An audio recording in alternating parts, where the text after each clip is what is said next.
so if you recently participated in the expedition, then you're probably on the hunt for some resources and materials. I'm going to walk you through what I consider to be one of the best and quickest ways to farm them, or at least it's my favorite way. Sure, you could just run into Buried City and pray that the game doesn't load you in too late and too far away, but I think my way's more fun. Alright, so a few things every fresh character needs right away are metal parts, arc alloy, rubber parts, and arc power cells. Bastions drop a fuck ton of those, so we're gonna farm them. Now there are two ways I like to go about this. The easiest way is Stella Montis, but my favorite way is Dam, and here's why.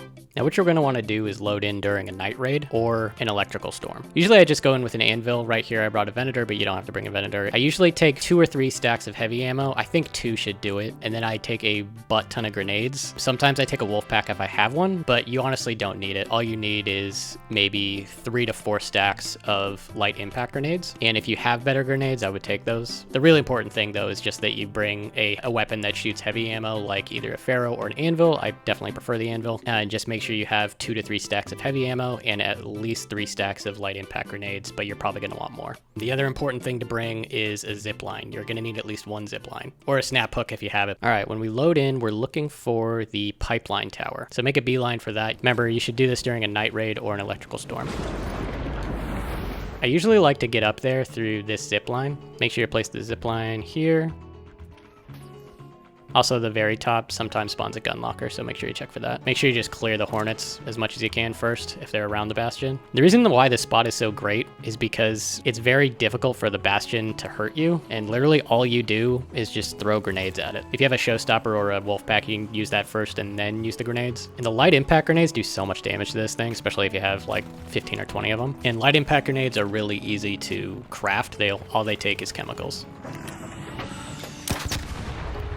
Yeah, then just head down and loot the bastion. Sometimes there'll be other people around, and you can either split it with them or, you know, you can shoot them in the back. I typically don't like to shoot people when I'm doing something like this because I don't want to risk any hostility. Plus, I don't want to be a jerk, but if you want to, go for it. One thing I like to do is I like to hit smoke to cover me while I'm looting. You get so much stuff from the bastion. The cells you can sell, but all this stuff is useful for crafting. Arc alloy is just infinitely useful, but like these cinder block looking things can be recycled into metal parts. And then these power cells up here can be recycled into smaller arc power cells that can make shield rechargers. Also, this tubing here can give you rubber parts. After that, I make a beeline for the rod room since it's right here. There's used to be a security locker there, but like, I don't know if it's gonna spawn. It hasn't been spawning for me lately. To get in the rod room, you need a power rod. Always check these servers because they might have a power rod so you can get into the room.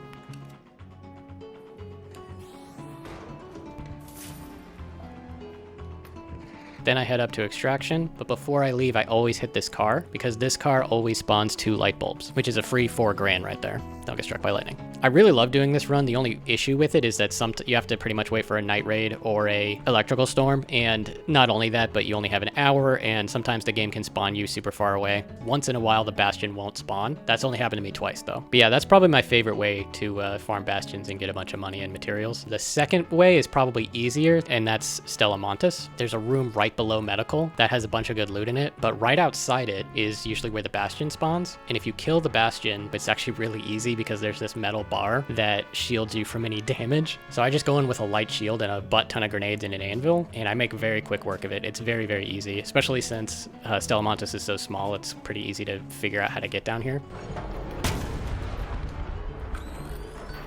Yay.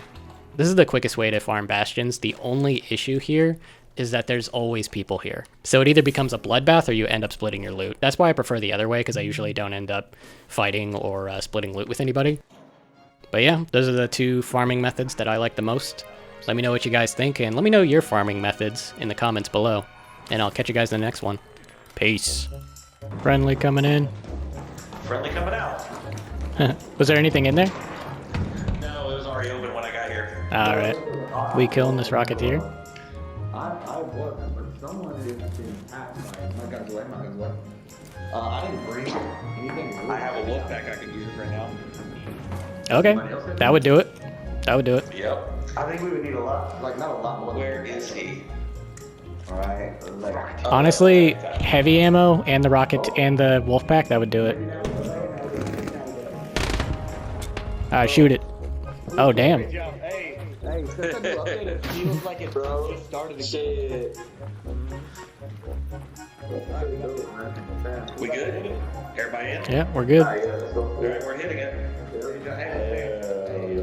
Hey, let's tickle fight too afterwards. Do y'all know tickle fights? How about tickle fight? Tickle fight, tickle fight! What the hell? I love this game. With